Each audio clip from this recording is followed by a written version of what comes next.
Assalamualaikum warahmatullahi wabarakatuh. Berjumpa lagi kita ya. Kita dah sampai kepada 10.4. Tajuk ni sedap ni. Kelestarian global. Semalam tajuk lagi sedap. Misi kemanusiaan dan keamanan. Hari ni ini pening sikit lah. Apa maksud kelestarian, cikgu? Di sini. Kita nak mengekalkan kelestarian global. Global tu maksudnya besar lah ya, keseluruhan. Apa maksud dia? Maksudnya di sini lebih mudah senang kita faham macam mana kita nak memelihara alam sekitar kita. Memelihara keaslian alam sekitar kita supaya generasi akan datang dapatlah tengok sungai, dapat dia mandi, bukit dapat dia naiki, hutan dapat dia redah. Okey. Macam mana dibuat? Macam mana kita buat? Yang pertama, tengok. Kita buat ayat-ayat mudah aja ya. Jangan kita nak pening-pening kepala. Yang pertama, deklarasi Langkawi. Deklarasi ni lama dah ya. Zaman cikgu masih bersekolah lagi. Deklarasi Langkawi ni, nama pun pengisytiharan, maksudnya diisytiharkan bersama. Yang mana ini adalah komitmen kita dengan negara Commonwealth. Commonwealth ni negara yang pernah dijajah oleh British. Bila? Ni, tarikh ni nampak.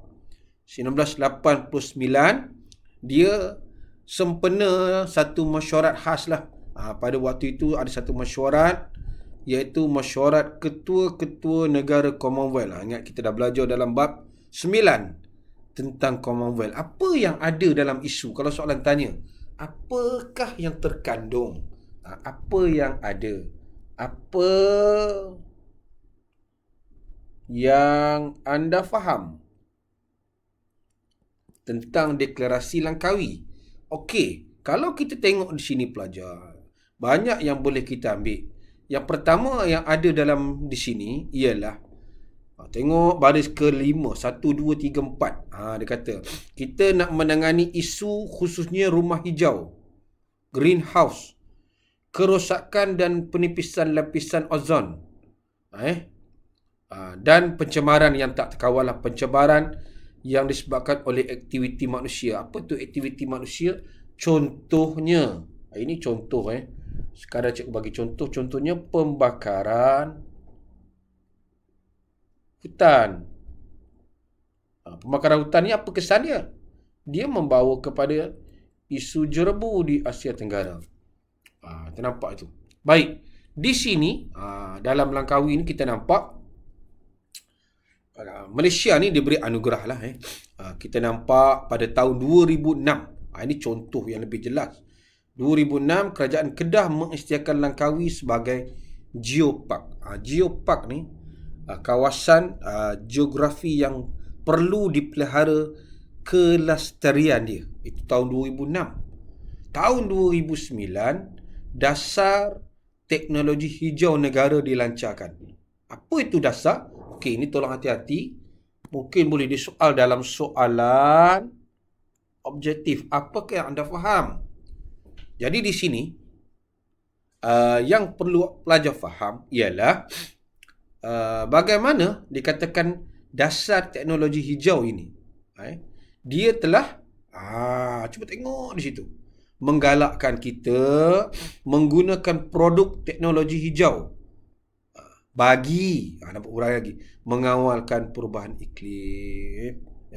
Maksudnya kita menggunakan teknologi, contohnya kurangkan penggunaan plastik. Lagi sekarang ni kan, bawa beg kertas ke supermarket, plastik hari Sabtu tak ada.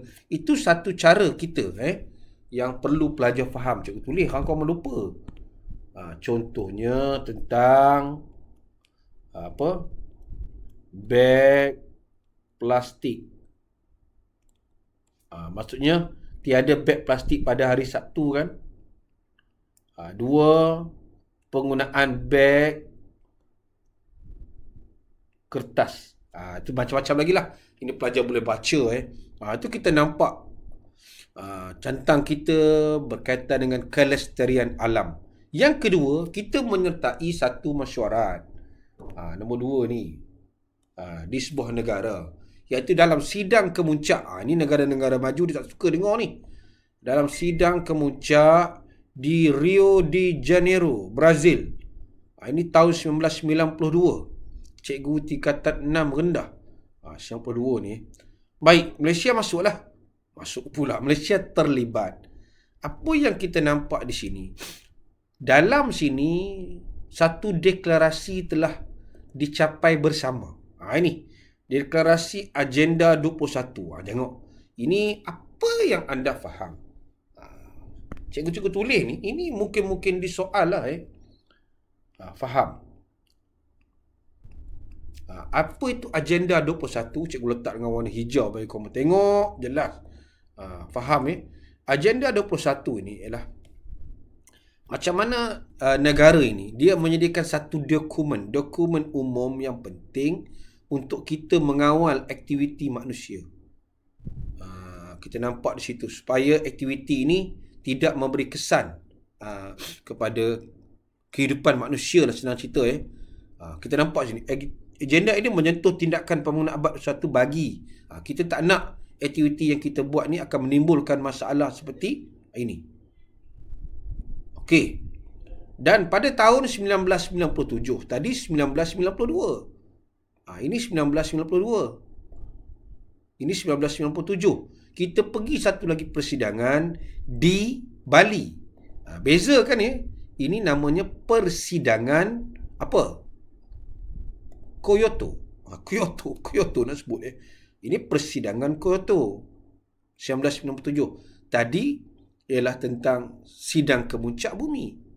Baik, di sini kita nampak apakah persetujuan yang diambil yang dapat disepakati bersama.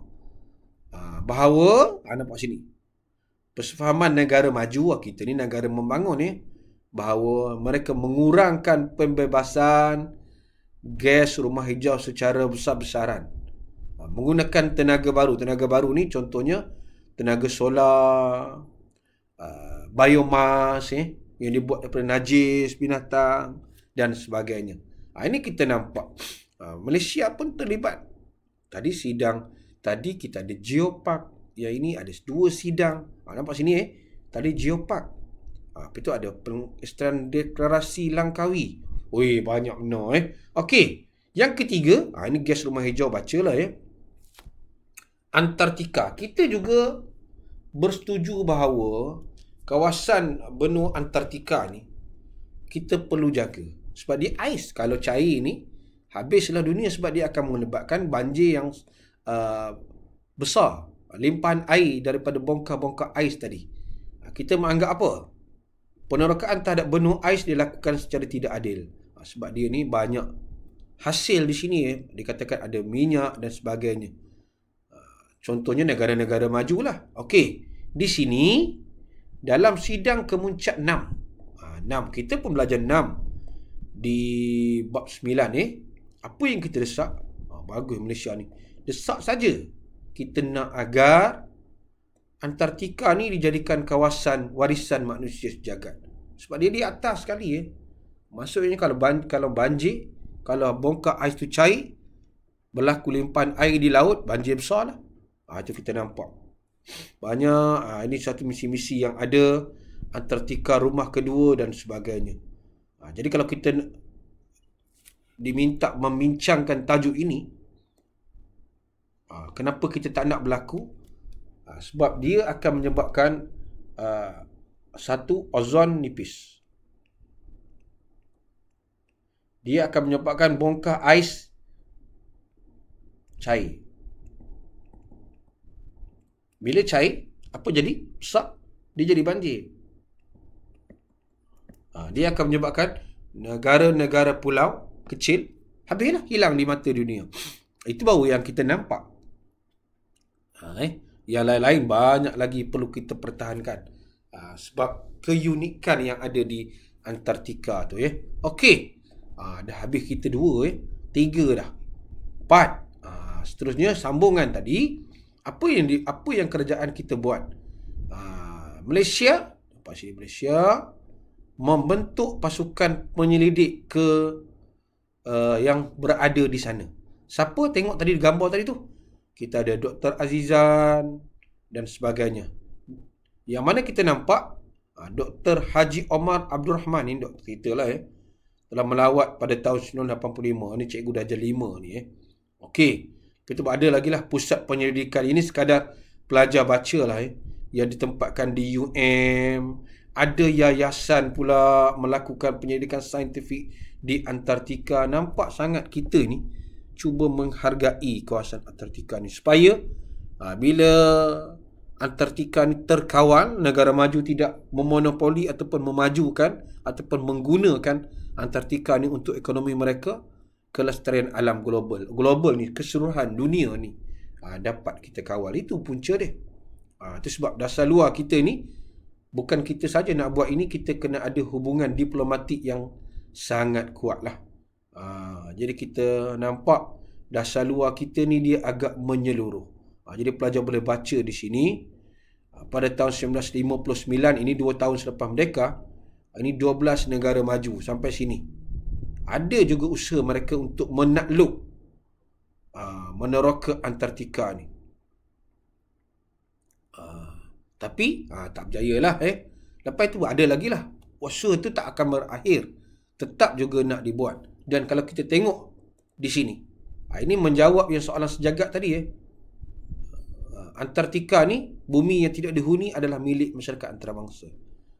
Jadi kita nampak perlulah ada pertanggungjawaban bersama. Ini siapa yang cakap ni? Yang bercakap ni ialah Tun Dr. Mahathir Mohamad, mantan Perdana Menteri kita ni. Hebat kita ni. Apakah faedah yang anda peroleh? Ini sedap ni kalau nak jawab. Okey, itu saja anak-anak. Kena baca. Baca 3 benda ini. Satu ialah berkaitan dengan deklarasi. Kedua, sidang kemuncak, ada 2. Dan yang ketiga, Antartika. Okey, itu saja. Sedikit kita belajar. Kena faham, kena jawab, kena istiqamah. Terima kasih.